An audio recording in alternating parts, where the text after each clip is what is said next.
Presiden Rusia Vladimir Putin belakangan diklaim telah luluh setelah dibujuk oleh Presiden Amerika Serikat Donald Trump untuk menahan serangan ke Ukraina selama musim dingin.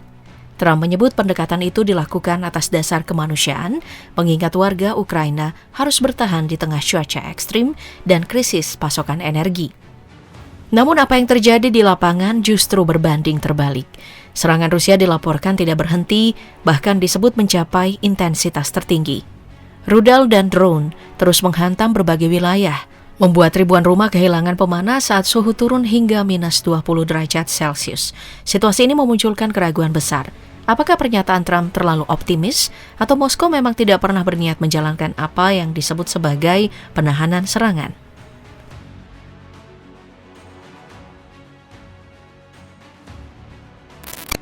Gagasan jeda tembak musim dingin muncul dari klaim Trump bahwa ia telah meminta Putin menahan operasi militer demi mencegah penderitaan sipil semakin parah. Nah, secara teori jeda ini bisa membuka ruang dialog, tetapi kenyataannya menunjukkan bombardir tetap berlangsung, sehingga publik melihat janji itu lebih seperti pernyataan politik daripada perubahan nyata di medan perang. Kremlin pun segera mengoreksi persepsi tersebut. Lewat juru bicara Dmitry Peskov, Rusia menegaskan tidak pernah ada kesepakatan gencatan senjata formal. Yang ada, menurut mereka, hanyalah permintaan personal Trump agar penargetan Kiev ditunda hingga 1 Februari. Batas waktu yang sempit membuatnya terasa sekadar gestur, bukan penghentian serius. Nah, pada akhirnya, satu pihak mengklaim keberhasilan diplomasi, pihak lain menolak istilah komitmen resmi. Dan di tengah tarik ulur narasi itu, satu fakta tetap berdiri. Ukraina masih digempur dan warga sipil terus menanggung musim dingin dalam bayang-bayang serangan. Dalam perdebatan soal jeda musim dingin yang nyaris hanya hidup di atas kertas, perang justru bergerak ke arah sebaliknya. Ukraina kini mulai membuka babak baru, serangan langsung ke wilayah Rusia dengan skala yang jauh lebih berani. Belgorod, kota perbatasan yang selama ini berfungsi sebagai pusat suplai logistik dan energi Moskow, menjadi sasaran utama. Ini bukan sekadar gangguan kecil, melainkan demonstrasi bahwa garis belakang Rusia pun tidak lagi aman. Pada malam hari, Ukraina meluncurkan serangan terbesar yang pernah tercatat terhadap Belgorod. Rentetan roket ditembakkan hampir serentak.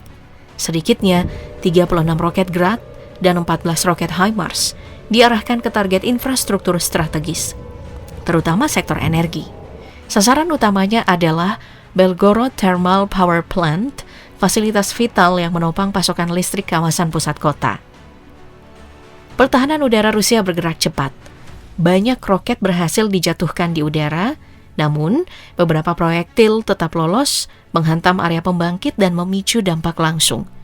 Pusat kota sempat mengalami pemadaman listrik yang menimbulkan kepanikan singkat di tengah malam. Meski listrik kembali pulih dalam waktu relatif cepat, gangguan air bersih masih dirasakan di sejumlah distrik. Pemerintah setempat menegaskan tidak ada korban sipil, tetapi pesan strategisnya sudah tersampaikan. Serangan ini juga disertai capaian militer yang lebih dalam.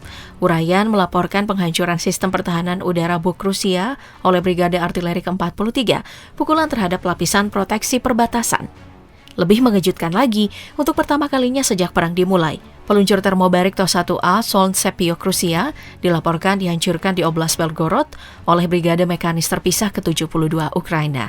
Nah, senjata ini dikenal sebagai penghancur area dengan daya rusak yang ekstrim, sehingga kehancurannya di tanah Rusia membawa efek psikologis yang besar. Rangkaian operasi ini menandai perubahan pola yang sulit dibantah. Ukraina tidak lagi sekadar bertahan, tetapi mulai menyerang titik vital Rusia dengan presisi, keberanian, dan tekanan simbolik yang semakin tajam.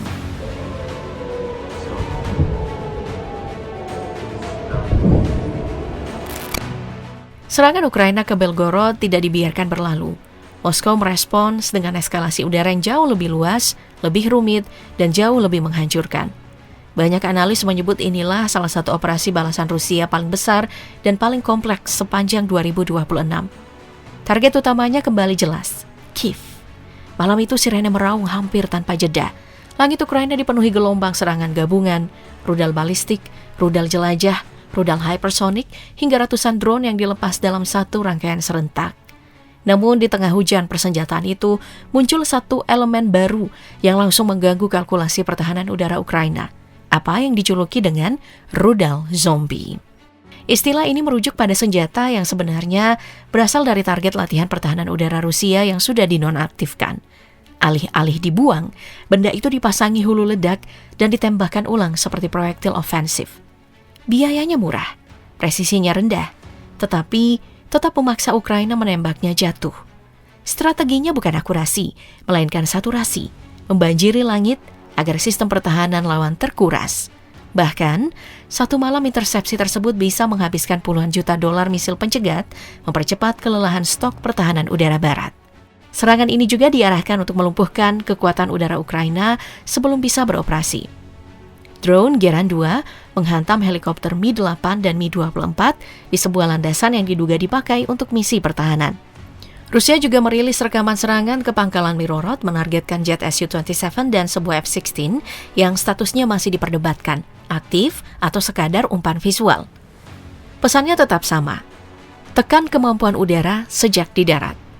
Di sisi lain, Rusia mengklaim rudal Iskander-M ini menghancurkan satu unit HIMARS buatan Amerika dan satu sistem S-300, melemahkan lapisan pertahanan jarak menengah Ukraina. Sementara Kiev bertahan, Moskow terus memukul dengan volume serangan yang disebut-sebut belum pernah terjadi sebelumnya. Menurut Angkatan Udara Ukraina, puluhan rudal dan ratusan drone diluncurkan dalam satu malam. Serangan gabungan terbesar tahun 2026. Donald Trump bahkan menyebut eskalasi ini sah secara militer, memicu kontroversi baru. Di medan perang, satu kenyataan makin jelas. Ini bukan sekadar adu senjata, melainkan perang pengurasan. Siapa yang mampu bertahan paling lama dalam biaya, stok, dan daya tahan nasional.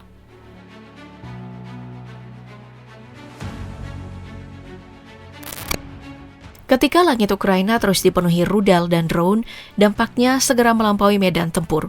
Konflik ini tidak lagi sekadar perang dua negara, melainkan telah bergeser menjadi ujian struktur keamanan barat secara keseluruhan. Di Eropa dan Amerika Utara, NATO mulai bertindak seolah ini bukan krisis sesaat, tetapi ancaman jangka panjang yang menuntut kesiapan permanen. Nah, salah satu sinyal yang paling mencolok adalah wacana pembentukan Bank Pertahanan Khusus NATO. Lembaga yang sementara disebut Defense Security and Resilience Bank direncanakan mulai beroperasi pada tahun 2027. Fungsinya jelas, menjadi mesin pendanaan untuk lonjakan belanja militer, mempercepat pengadaan senjata, dan mempersiapkan kemungkinan benturan langsung dengan Rusia. Skema ini memungkinkan negara anggota menaikkan anggaran pertahanan hingga sekitar 5% PDB melalui obligasi dan pendanaan swasta, tanpa terhambat batas fiskal domestik. Pesannya tidak samar. NATO sedang menyiapkan skenario terburuk. Di ranah teknologi, eskalasi terjadi lebih diam-diam namun sangat menentukan. SpaceX dilaporkan membatasi akses Starlink bagi drone Rusia, termasuk lewat pembatasan kecepatan koneksi agar UAV musuh lebih sulit beroperasi. Menariknya, kebijakan ini juga berdampak pada drone Ukraina sendiri, kecuali perangkat tersebut terdaftar resmi sebagai aset brigade. Ini menunjukkan perang modern kini bergantung pada infrastruktur sipil dan keputusan perusahaan swasta, arena digital yang jauh dari hitam putih. Namun, upaya Barat untuk mengisolasi Moskow justru memperlihatkan paradoks. Di Rusia, Presiden Vladimir Putin masih menerima puluhan duta besar asing dari berbagai kawasan, Eropa, Timur Tengah, hingga Asia. Gambaran ini bertolak belakang dengan narasi isolasi total. Rusia tetap menjadi simpul diplomasi global, meski berada di bawah sanksi yang berat.